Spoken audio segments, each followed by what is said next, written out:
intercambio en el debate.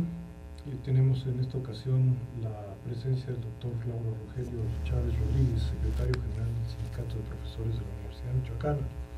Hace menos de 2 meses que llegó el doctor a la Secretaría General de este importante sindicato y pues queremos conocer su punto de vista en esta fase temprana de su gestión. Bienvenido, doctor. Muchas gracias, doctor. Muchas gracias, ingeniero. Buenos días. ¿Cuál es la situación del sindicato de profesores en este momento? Bueno, en este momento es una situación yo quisiera ser propositivo y quiero decir que la situación del sindicato es de esperanza ante un posible cambio que hemos nosotros ofrecido en nuestra campaña y recuperar los principios. Te interrumpo nada más porque sí me llama mucho la atención esa palabra que acabas de utilizar en el sentido de que es de esperanza. Entonces hay que preocuparse. Sí, yo creo que con esta sola palabra que has pronunciado, la situación lo que nos vas a contar no va a ser nada positivo. Sí, de entrada dices que es de esperanza, digo, por Dios, ¿cómo estará el sindicato? Bueno, la verdad es que hemos observado a lo largo de estos últimos años que se habían descuidado, por no decir que abandonado, algunos de los motivos por los que el sindicato fue fundado. Entonces, nosotros recogimos en nuestra campaña y con anterioridad muchas inquietudes de los profesores de la universidad sindicalizados, en donde precisamente hacían un reclamo, ¿verdad?, de regresar a los motivos que originó la fundación de nuestro sindicato. ¿Cuáles son estos? Bueno, pues nuestro estatuto maneja que en el artículo 3º que es obligación del sindicato buscar la mejoría de las condiciones de vida, las condiciones académicas y profesionales de los académicos de la universidad, y igualmente seguir luchando por su mejora económica, lógicamente, y en eso es lo que nos hace abrigar una esperanza de poder responder a esa demanda. Pero no es una equivocación esa situación, porque yo entiendo que desde luego los sindicatos es para la protección de los intereses de los trabajadores, indiscutiblemente, que se da como consecuencia de la explotación del mismo trabajador por el capital. Eso da origen a la formación de los sindicatos. Pero en el caso particular de la Universidad Michoacana, a mí me parece, porque tengo muchos amigos que trabajan como profesores y de muchos años, que los salarios no son nada malos, desde luego no son los que uno quisiera que fuesen por las condiciones económicas de corrupción política que haya vivido el país, pero no sería el objetivo fundamental aparte del fortalecimiento del sindicalismo, en este caso particular, no sería el de estar pendientes de que la propia universidad no pierda el cauce para el cual fue generada. Pues sí, porque dejan en un segundo término lo más importante, no la parte más vital. Sí, yo creo, esto tiene varias aristas, lógicamente. Mire, por ejemplo, cuando habla usted de que el salario no es malo, pues habría que ver qué categoría. Hay categorías de las más altas de la universidad que proporcionalmente, hablo comparativamente, porque el salario mínimo es de 60 pesos, ¿no? Sí. Entonces no hay un trabajador en la universidad que gane menos de 60 pesos. Lo que pasa es que dentro de nuestra planta docente afiliados a nuestro sindicato, hay muchos profesores que no han completado su carga de trabajo. Hay profesores que tienen 3 o 4 horas por semana. Entonces eso no permite que el profesor pueda dedicarse de manera completa y eficiente a la universidad. Tiene que andar buscando otras alternativas para complementar su ingreso. Nosotros hemos planteado que el sindicato tiene la posibilidad de impulsar la profesionalización de los profesores, de tal manera que estos profesores se puedan dedicar completamente a la academia. Y si bien, como dice, hay categorías, pero también tenemos una preocupación por muchos profesores que no han completado su carga de trabajo y que se ven obligados precisamente a complementar su ingreso. Pero es un aspecto secundario, definitivamente, por una cosa así. Voy a presentar un razonamiento, es decir, en los orígenes de las universidades, de la enseñanza pues pública en el Estado mexicano, se buscaron a profesionistas que pudieran mostrar, que pudieran capacitar, que pudieran enseñar, que pudieran ilustrar a los jóvenes. Profesionistas que vivían del trabajo de la profesión ejercida, es decir, como médicos.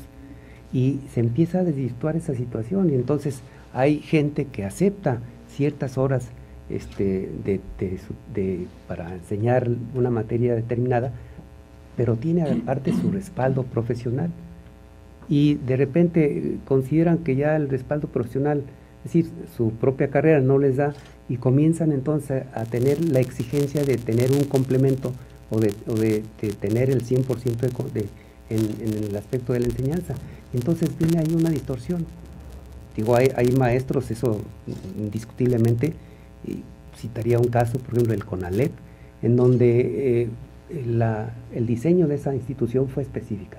Fue que se diera una enseñanza profesional con profesores, con gente que tuviera es decir, tuviera ya su vida hecha, de tal manera que no tuvieran la necesidad de tener un tiempo prolongado. Y hoy es a la inversa, entonces nunca vamos a terminar con completar las horas. Sí, comentaba yo que hay varias aristas. Este tema es un poliedro, tiene varias maneras de ver las cosas. Por ejemplo, hay profesores que se dedican a la investigación en las diferentes áreas del quehacer universitario. Ese profesor que se dedica a la investigación necesita precisamente tener una garantía de que por lo menos su mesa y su casa está abastecida.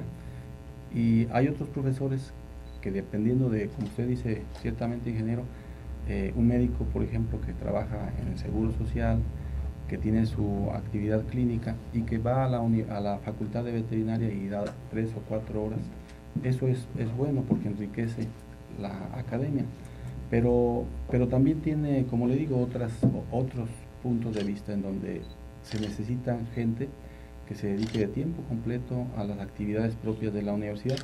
Las actividades sustantivas de la universidad es la docencia, la investigación, la difusión de la cultura y el servicio. Entonces hay profesores que necesitan tener una carga completa para poder realizar esas funciones. Hay profesores que necesitan, es decir, no estamos hablando de un todo. La profesionalización de la enseñanza es una aspiración ya muy antigua, no solo de esta universidad, sino de todas las universidades del país. Sí, en eso coincido con usted. Yo quisiera hablar un poco del papel del sindicato. Dentro del sindicato de profesores, dentro del contexto del sindicalismo en Michoacán y del sindicalismo universitario en el país. ¿Qué importancia tiene este sindicato? Bueno, la Universidad Michoacana, en general, ha sido siempre una punta de lanza en muchas situaciones sociales, económicas, de manifestación política a lo largo de nuestra historia. Y el sindicato pues simplemente es un organismo, un instituto que acoge a los nicolaitas, en su mayoría nicolaitas. Y desde ese punto de vista el sindicato tiene un compromiso moral de seguir pugnando por aquellas luchas que sean en pro de la mejoría de los universitarios. Si bien el sindicalismo es un término muy genérico, hablaba el ingeniero de la explotación del capital, pues los sindicatos universitarios simplemente tienen una particularidad. Más concreto, ¿el SPUM tiene un papel que desempeñar dentro del contexto de Michoacán, dentro del contexto del sindicalismo universitario? Yo creo que sí. Yo creo que sí. Simplemente en el sindicalismo de Michoacán veníamos nosotros señalando que sería el sindicato de profesores de la Universidad Michoacana, tiene la masa crítica de la sociedad, es la masa crítica, y desde ese punto de vista tenemos que ser un sindicato modelo que sea el paradigma del sindicalismo. Si bien es cierto que tiene su particularidad por ser un sindicato universitario, pero en términos generales podemos ser un modelo. ¿Qué pretendemos nosotros? Pues que sea un sindicato que sea transparente, que sea eficaz y que sea honesto. Esa es nuestra propuesta de trabajo. Entendemos que los recursos económicos que maneja el sindicato, en particular el de profesor de la Universidad Michoacana, pues es muy considerable. Es decir, no tengo idea yo cuántos maestros, cuántos profesores estén integrados al sindicato, pero deben ser alrededor de... Son casi 3,000. Casi 3,000. En nuestro padrón. ¿Y el porcentaje de cuotas que se les cobran? Tenemos... o que se les recaudan, que no se les cobro. Es el 1%, que asciende mensualmente en un promedio. Alrededor de 240,000 pesos al mes.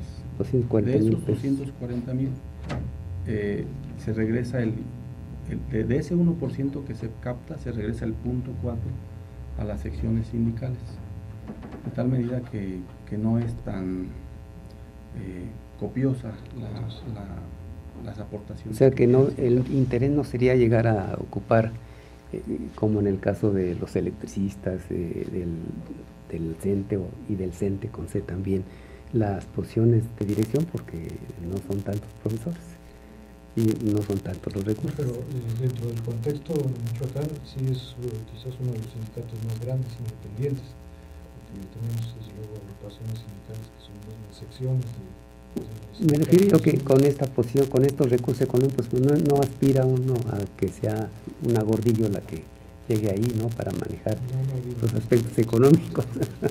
No. Todos son otros los intereses.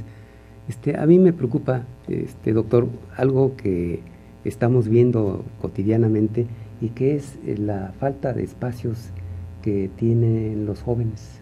Hay una demanda inusitada porque no hay la capacidad suficiente.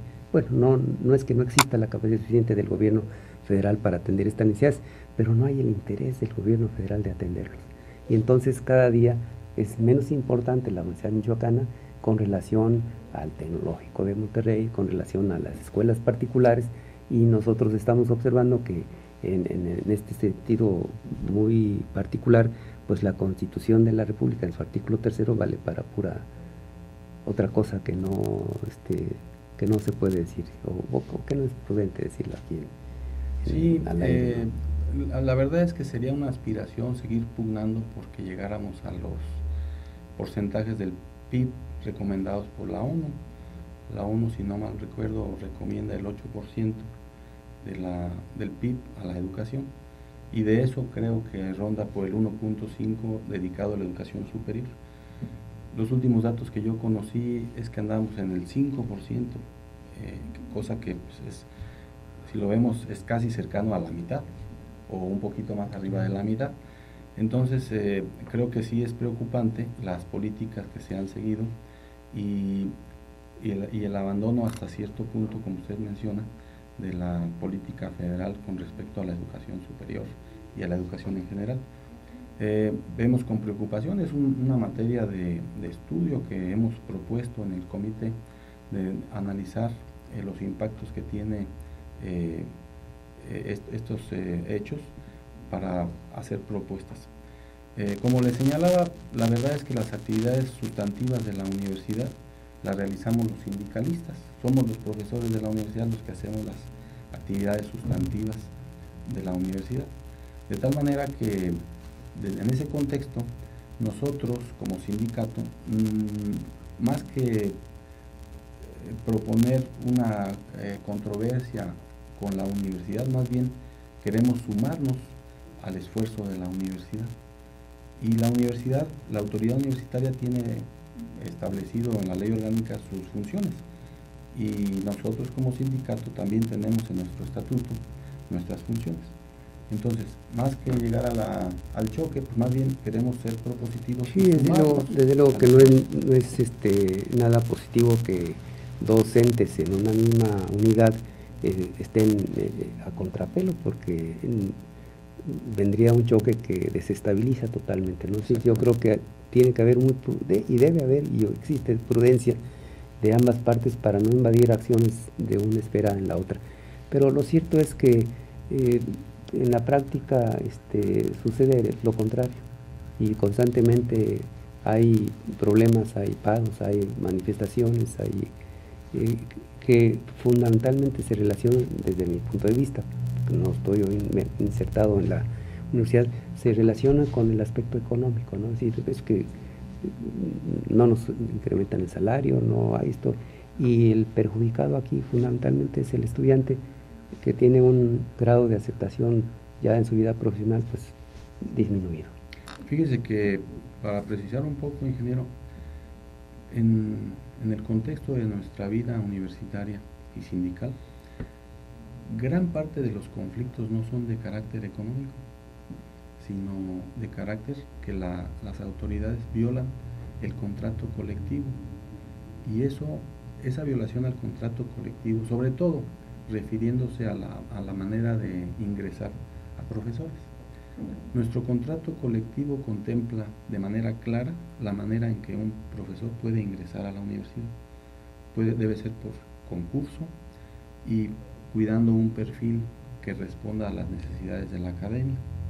Sin embargo, la autoridad, ya sea a nivel de las dependencias o desde la autoridad central, violan continuamente el contrato colectivo, como le digo, sobre todo en este rubro, de tal manera que los conflictos que se generan en su gran mayoría no son de carácter económico, sino más bien por las violaciones a otros conceptos.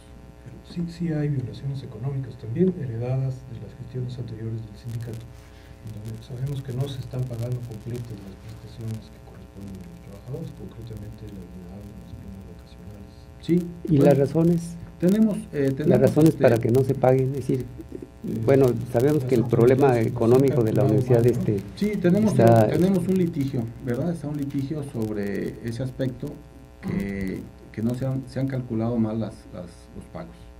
Tenemos nuestro salario que está compuesto por varios rubros, y un rubro se calcula sobre otro rubro, de tal manera que cuando se hace mal el cálculo, pues nos salen debiendo una cantidad importante. Este litigio, bueno, está en marcha, pero bueno, yo me refería, doctor, un poco a que en la vida cotidiana del sindicato el motivo de conflicto más bien son las violaciones de carácter no económico, sin desconocer que existen esas violaciones. Sin embargo, lo que hemos dicho es que estas violaciones, sobre todo en la cuestión del ingreso y eso, ocasiona que se generen conflictos al interior de las dependencias, y que llegan, desgraciadamente, en muchas ocasiones a ser conflictos hasta de carácter personal. Estos conflictos generan un estado de cosas que el profesor gasta mucha energía y tiempo en el conflicto, cosa que debería dedicar a la academia, ese tiempo y esa energía a la academia. De tal manera que nosotros hemos estado platicando con las autoridades, tratando de establecer que se debe cuidar estas violaciones, que no deben ser, y estamos en pláticas con la idea de que las violaciones pudiéramos llegar a la revisión contractual con violaciones cero. Es decir, nosotros observamos que en las dependencias se empiezan a generar violaciones que empiezan a crecer como una bola de nieve, y llega al momento en que ya no se pueden, no es fácil pararlas. De tal manera que es obligación del sindicato vigilar todas las condiciones de carácter laboral para que en su momento las podamos parar y que no sigan creciendo. En promedio, es decir, ¿cuál es el salario mínimo que tiene ahorita un profesor de tiempo completo? ¿Y cuál es el salario máximo que tiene un profesor de tiempo completo? Es decir, porque suponiendo o partiendo de la materia, de la capacidad, del prestigio, etcétera, no sé. Pues, por ejemplo, un ayudante de técnico académico pudiera rondar su salario, no conozco el dato exacto, preciso, porque el tabulador se ha venido moviendo, pero puedan rondar en cerca de los 4.500 pesos. ¿Y el de un profesor jubilado? Titular C, por ejemplo, puede rondar en unos 25,000 pesos en salario. Ahí conozco muchos amigos que han estado jubilados o que están jubilados y que imparten todavía clases no hay, creo que es necesario aprovechar la capacidad intelectual de los profesores, ¿no?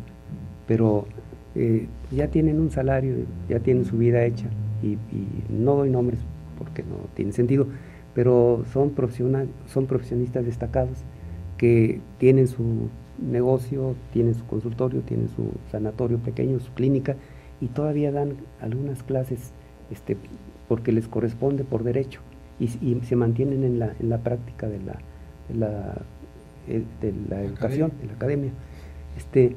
Pero esas plazas en este México actual, donde hay una necesidad de empleos, pues yo creo ya terminaron su tiempo, que se retiren por una hora que les pagan, no es significativo para su salario.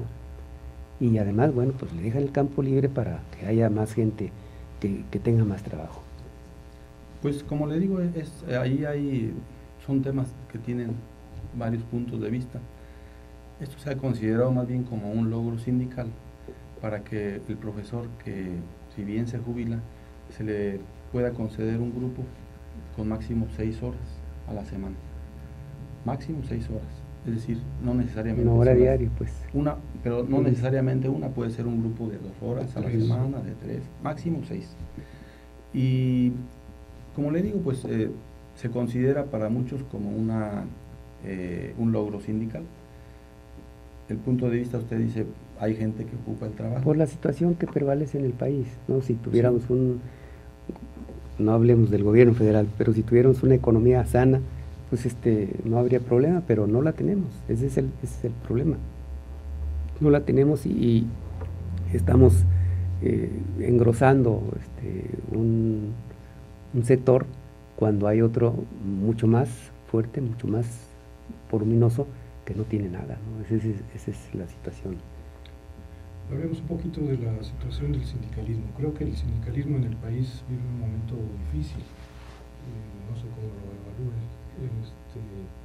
Hay la pretensión, incluso por el candidato que más probablemente llegue a la presidencia de la República, de modificar la Ley Federal de Trabajo. Es un ofrecimiento que se ha hecho ya tiempo atrás al sector patronal.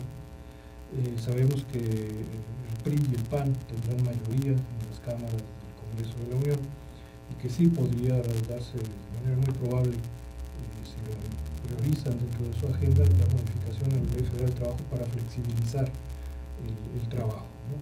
Es decir, reducir prestaciones, limitar los tiempos de contratación, facilitar la movilidad de los trabajadores, de tal manera que puedan ser sustituidos, etcétera. ¿Esto afectaría al sindicalismo universitario? Pues si se modifica la Ley Federal del Trabajo, seguramente que lo será. Sin embargo, por ejemplo, nosotros tenemos planteado hacer algunos estudios serios sobre el impacto que puede tener esto. Y nosotros pensamos que hay veces que se pierden los asuntos por omisión y por falta de acción. Nosotros queremos estudiar el fenómeno, hacer propuestas, ser propositivos, y que pudiéramos, en función de vencer por la razón de los argumentos. Y creo que el sindicato tiene en sus filas a mucha gente destacada, de economistas, sociólogos, que nos pueden ayudar a establecer razonamientos de peso para establecer una postura del sindicato. Todavía no hay por parte de este comité una posición muy elaborada. No. Bueno, y mira, en situaciones como las que vivimos, aunque la tengan, como dicen, los embates son ¿Y la relación con las autoridades de la universidad, cómo es por parte del...? Pues nosotros, desde el primer día que tuvimos contacto con el señor rector, le establecimos que este sindicato, este comité, sería respetuoso de su quehacer, pero que de la misma manera queríamos que fuera respetuoso con el nuestro. Nosotros pensamos que el respeto es un concepto de doble vía. No se puede pedir respeto nada más de un lado y del otro, ¿no? De tal manera que hasta estos momentos, pues ante las circunstancias que hemos encontrado de algunas violaciones al contrato colectivo, El señor rector ha manifestado que va a instruir a sus directores, sobre todo para que observen el contrato colectivo. Quiero decir que estamos en ello. Vemos otra vez con la palabra de esperanza que atiendan a su instrucción, y nosotros queremos estar atentos también a que se cumpla el contrato colectivo. Es decir, ¿cuáles son las violaciones más frecuentes que se tienen? Me parece a mí, desde fuera, que a lo mejor estas violaciones son minucias, ¿no? son pequeñeces que no son imputables al propio rector y que a veces son de un acto administrativo. No sé, es decir, yo he observado que a veces un personal administrativo le llama la atención a un profesor y por ahí empiezan las fricciones. ¿Cuáles son las cosas realmente importantes de las violaciones y cuáles son las minucias que pudieran dejarse a un lado? No, lo que pasa es que desde el punto de vista legal, pues no hay minucias. Aquí en este caso es violación o no es violación. Sería muy malo que pudiéramos... Pero unas son graves y otras son más... Pues lo que pasa es que hay algunas de carácter, por ejemplo, lo que les comentaba, el ingreso, por ejemplo.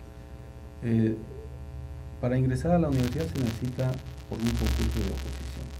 Y está establecido en el contrato colectivo que un profesor sindicalizado tiene derecho a concursar por las materias, horas vacantes o incluso otra categoría vacante. Cuando ya está sindicalizado tiene derecho, el contrato lo establece, a que pueda él concursar por una categoría diferente, por horas que están disponibles, por materias disponibles. ¿Cuál es el conflicto? Pues que muchos directores no exhiben cuáles son las materias u horas que están disponibles y contratan en muchas ocasiones a otras personas que no cumplen a veces con los requisitos académicos, que no cumplen con el proceso de contratación que es por un concurso. Y entonces, como le comentaba, eso genera conflicto. Y sin minimizar otro tipo de violaciones, pues yo creo que en este momento sería la más recurrente la violación a los mecanismos de ingreso a la universidad.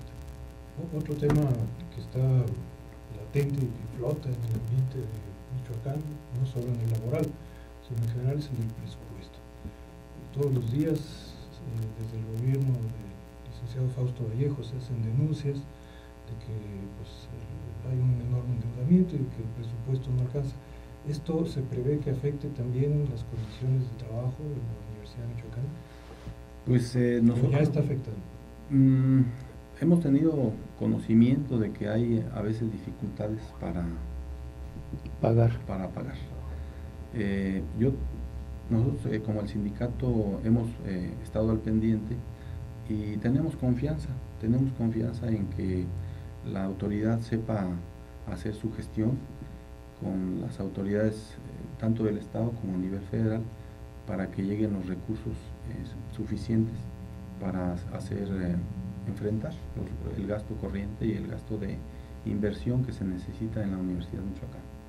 La Universidad Michoacana, que yo considero que debería ser casi universidad nacional, porque aloja en sus aulas a una gran cantidad de mexicanos que de otra manera no tendrían cabida en otras universidades. La tradición humanista de la Universidad Michoacana pues se refleja en esa actitud de ser receptiva a muchos mexicanos, de tal manera que en ese carácter yo me gusta usar el término nacional porque lo vemos en nuestras aulas, doctor.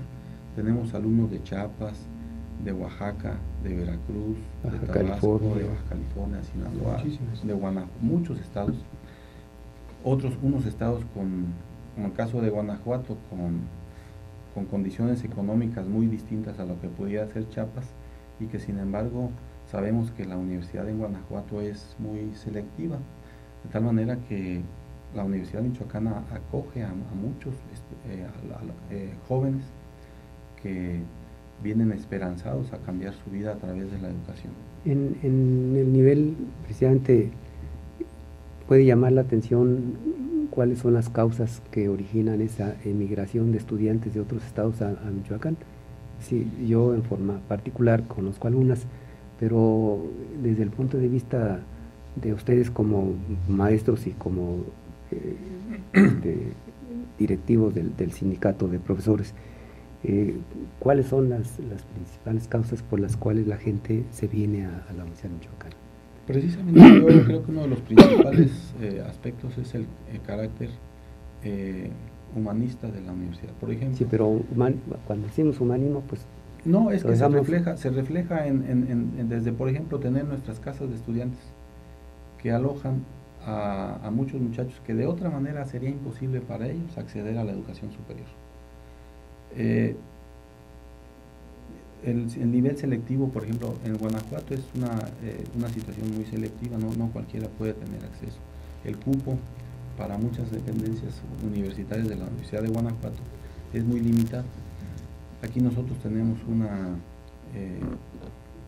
capacidad más grande para alojar a los estudiantes.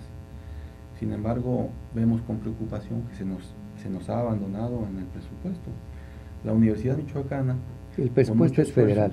Exacto, bueno, una parte importante, pero quiero señalar que, por ejemplo, el esfuerzo de los nicolaitas en las labores que señalaba sustantivas de la universidad nos coloca actualmente en el lugar número 8 de universidad en calidad en universidades del país. Sin embargo, el presupuesto que tiene la Universidad Michoacana está por debajo de la media. Esto refleja que en realidad estamos castigados en el presupuesto. ¿Pero castigados por el Estado o por el Estado de Michoacán o por el Estado federal? No, más bien por la federación. Hay un convenio en que el Estado de Michoacán participa con un porcentaje de acuerdo al presupuesto federal, de tal manera que es simplemente porcentual. Y ha crecido la participación estatal. Ha crecido. La federal más que... Exacto. Más que o sea, no nos quieren en la federación. Parece que sí. Porque hay una política general de restringir. Sí, yo creo que, amigos, es muy claro el hecho de que una universidad como la Michoacana, con un prestigio enorme, con una trascendencia histórica para el país, sea castigada precisamente por los últimos gobiernos, ¿no?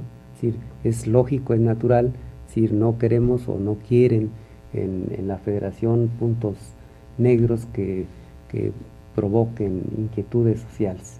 Y nuestra universidad, afortunadamente, persiste ese espíritu de libertad, de independencia, de progreso, que no coincide con las actuales autoridades federales, ¿no? Es más, ¿no? Es frenar el crecimiento de las universidades públicas para favorecer el de las instituciones privadas.